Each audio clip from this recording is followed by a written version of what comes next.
Hello, everyone, and welcome to the Nerve Guys podcast, where we discuss movement from the point of view of the brain. I'm your host, James, and this week we're going to be talking about walking, specifically the movie, The Long Walk. That's an adaptation of the Stephen King novel. Saw this not very recently now. But I wasn't recording podcasts, and I really wanted to talk about this one. So get ready for that. I'm going to be talking about all the things that I enjoyed. Well, not all the things I enjoyed about the movie, but all the things I enjoyed from the brain's point of view, I guess, to keep it in line with the podcast. I kind of wish that this was just a movie podcast because I've got a lot of thoughts and opinions on this one. Let's get into it. Before we do, though, as always, brought to you by the Neuroband, the wearable vision and balance training tool. I will talk more about that at the end, but first, let's get into the movie. So, be aware, there's going to be spoilers for this, but I'll talk about the kind of premise of The Long Walk. So definitely, I 100% recommend you going to see this movie. Maybe if you're not psychologically in a great place, maybe don't see it right now. But otherwise, this is one to watch. I totally hate horror. I'm going to talk about why, but this is very much a horror movie. But it's just so well done, so well written and directed. There's not that many movies where you go see it and you understand the message of the movie, or I've got my own version of the message of the movie anyway, and you also feel the message of the movie as well. So like this movie, by the time I came out, I was feeling like I was a different person, and not necessarily in a good way. And I kind of felt like that was the whole message behind the movie as well. So like my interpretation of the through line of this movie is that you can't change the world more than the world can change you. And if you go about trying to change the world, you will end up changed by the end. And this is like just part of a big relentless cycle that we can't do anything about.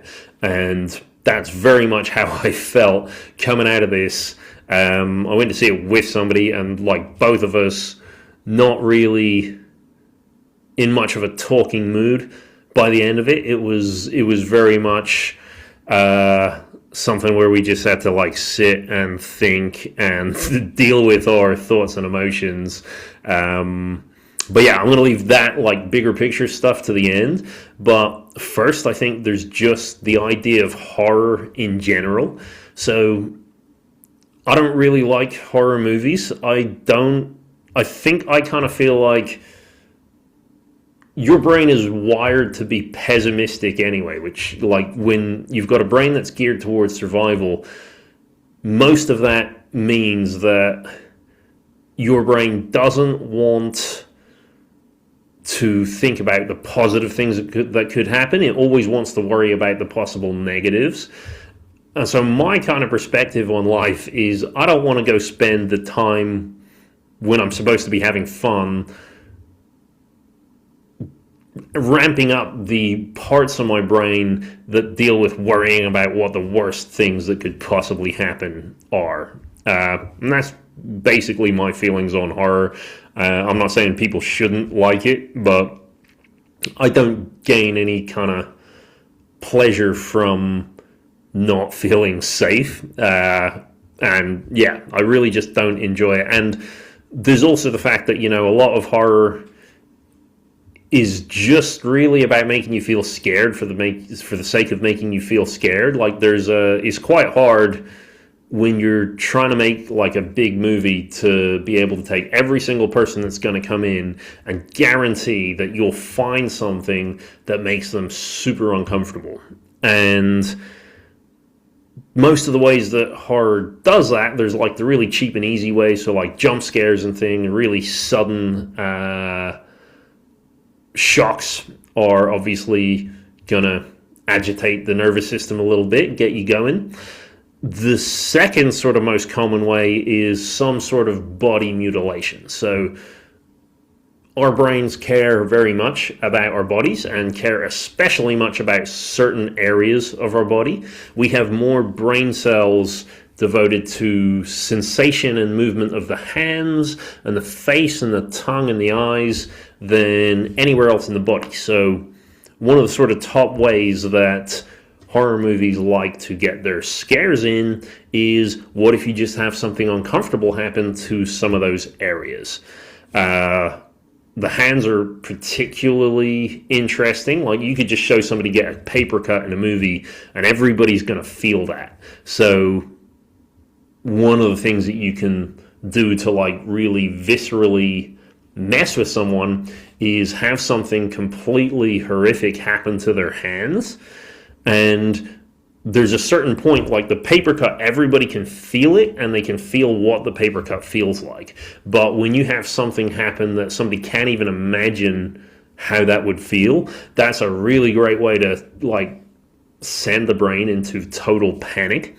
And I don't enjoy that at all, but you see it creeping into even action movies. You know, every single action movie in the last 5 years at least, one of the characters has gotten their fingers blown off, and it's just almost like a standard thing now. I don't know if it's just the same producer every single movie being like, all right, when's the fingers going to get blown off? But it's happening in every single one, and it's just that thing of, you can put like a little breath of just into people, and if that's what you like, then that's what you like. Then the other ways that you do it, anything that happens to somebody's face, again, you've got loads of nerves through your face, you spend a lot of the time looking at your face, you also feel like you're very much judged on your face, so any kind of mutilation or distortions of the face, the eyes, anything like that just feels extra horrific.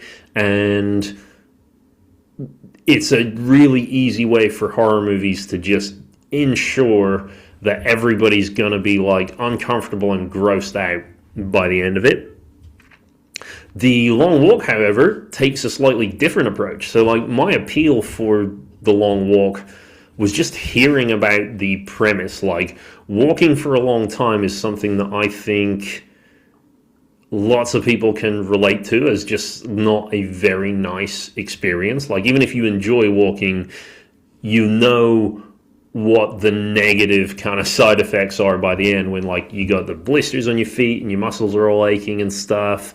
And for me, that's something that, you know, personally, I've had so many experiences where I've just decided to walk an unreasonable distance and it felt like a great idea at the time, and at the end of it, even when you feel good for having done it, you're feeling good through this like mask of physically feeling like crap. And I've also had some other times where going on holiday and I've just decided I don't want to figure out how the public transport system works. So I arrive at the airport and I've just decided, right, I'm walking to my hotel. Not a very smart idea. Didn't necessarily feel like a very smart idea at the time, and that had no reward payoff because I just felt worse and worse the longer I walked. Even worse because eventually there's a point where you've walked so far that you realize, even if I change my mind now, I still have to walk that same distance back again. So there is just like this doom of like, there's no hope for whichever way that I'm going, and therefore you have to opt to just keep going forward, even though your body hurts, you're blistering, but then you're also getting all these uncomfortable feelings in your brain. Like, psychologically, the depression-like feelings that you get from pushing yourself to walk further than you want to walk are really interesting compared to like the same sort of depression feeling any other time. Like, most people would link those depressed feelings and low mood type feelings with laziness, like the motivation not to do anything. But with walking, when you go for too long, you get a similar feeling, but your body doesn't feels anything but lazy. It just has this like everything's tightening up and you feel like everything's just telling you to stop. But until you hit the point where you've decided that it's going to be more comfortable for you to lie down on the ground and just like take a nap than it is to just keep going, you're kind of just stuck with this horrible duality of like the mind and the body suffering together. And even if you do get to the point where you feel like you want to lie down and take a nap, you know that it's not even really going to help. Like by the time you get back up, it's still gonna suck. Like you're still gonna be in all the pain, you're still gonna have the same low mood, and you're still not gonna be where you were supposed to be. So for me, that's the appeal of the long walk. Now, I've tried to re-record this podcast a few times, so I can't remember if I explained the premise. So I guess I should do that here. Basically, we're set in a bit of a dystopian future. And if you can imagine, a bit like the Hunger Games, where, you know, they're picking people to go kind of sacrifice themselves to boost the morale of the country. Long Walk kind of has a very similar approach, except where the difference with the Hunger Games is, I guess, everybody volunteers to sign up for this really long walk where there can only be one survivor by the end of it. So all these kind of young men or boys have to go on a walk. If they slow down past a certain speed, then they're going to get a warning. They get 3 warnings. Basically, they get shot, executed on the spot, and the walk is over once there is only one person left. So, psychologically, all of the horror really just comes from walking and then just like zooming in on all the different aspects of like your basic human functions that you need to survive. So like being able to walk is one thing that everybody can relate to. The endurance of having to walk just an insanely long distance and having everything be insanely repetitive, just that on its own, there's enough in that to make you feel uncomfortable with this movie. And I guess also it's how they shot it and all that, but just seeing people and the whole time they never get to stop is really uncomfortable in itself. Then obviously a horror movie is a horror movie. There's going to be gratuitous acts of like violence and gore, especially when they want to emphasize, you know, how they're not kidding around. Like if you stop walking, you are going to die.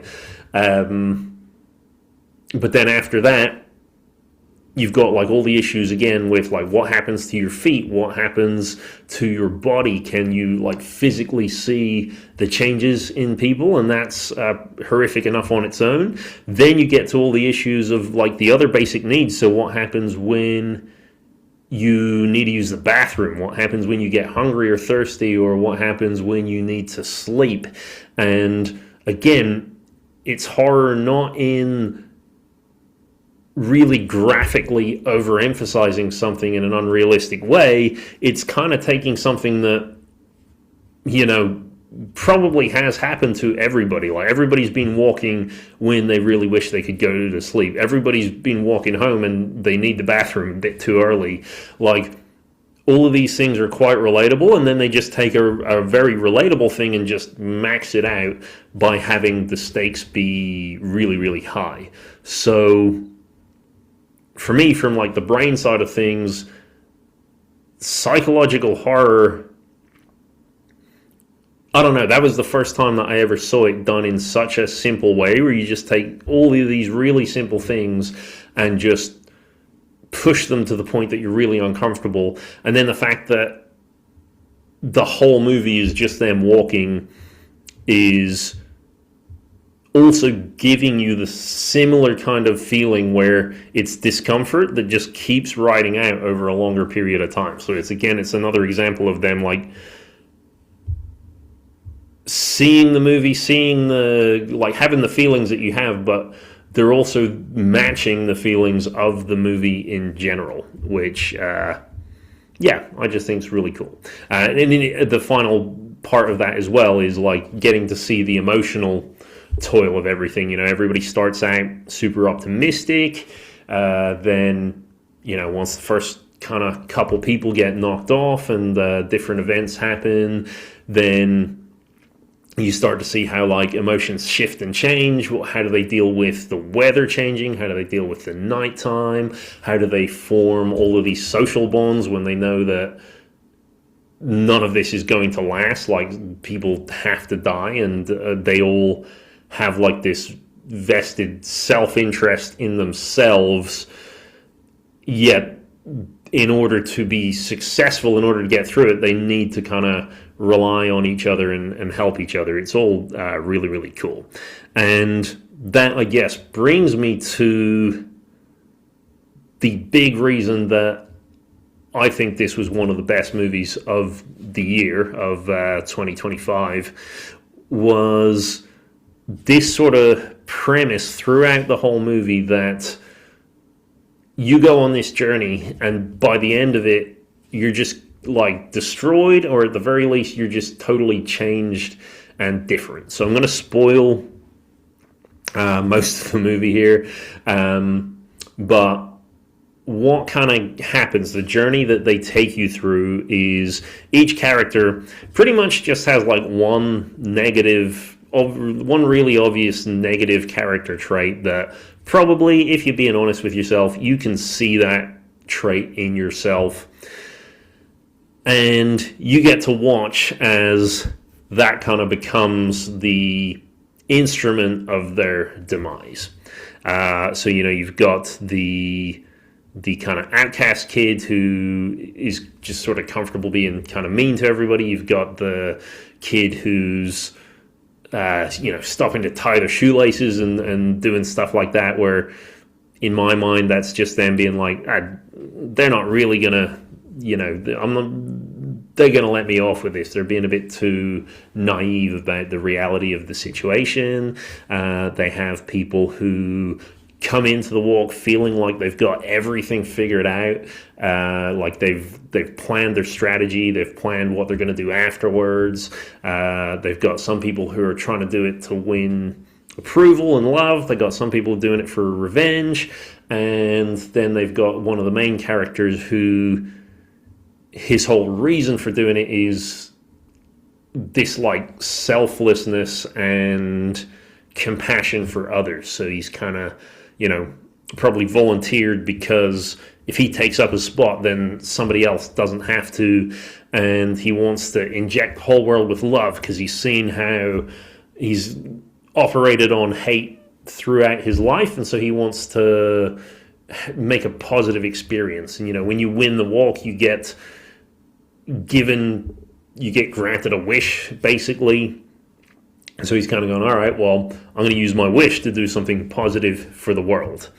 And basically what you kind of see throughout this walk is just nobody can handle it, and it changes every single person in like a very extreme way, to the point that even the guy at the very end, his whole thing is like he wants to bring love and positivity to the world, but when his friend kind of sacrifices himself for him, he can't bring himself to wish for something that benefits humanity. He wishes for the rifle so he can shoot the guy. The reason that this resonates with me so well is I've seen so often especially with athletes, if I'm working with athletes from like a beginning journey all the way up through the ranks, but I see it also with other people, like they get an idea that if they launch themselves into a mission, that they'll be able to tweak and manipulate things in a way that they feel is most positive and that they feel is most beneficial to the world. And it's never as simple as that. So like anytime you go and try to engage with the world is going to mold you, the world is going to shape you, and the world is going to make you a different person by the end of it. You see people who want to become rich, they always kind of say like, well, if I had all the money, then I'd be able to make all the good decisions. But the problem is that the act of becoming somebody who's good at getting all the money is going to turn you into a different person than the one you were at the start. And the person that you have to become to be the guy with all the money is usually not somebody who's very philanthropic. It's always going to be somebody who's kind of got used to acquiring all the stuff rather than giving away all the stuff. The classic one that I always used to see was people would say, hey, I'm gonna wake up every day, gonna get used to waking up every day at 6 a.m. so that when I retire I can sleep in as long as I want.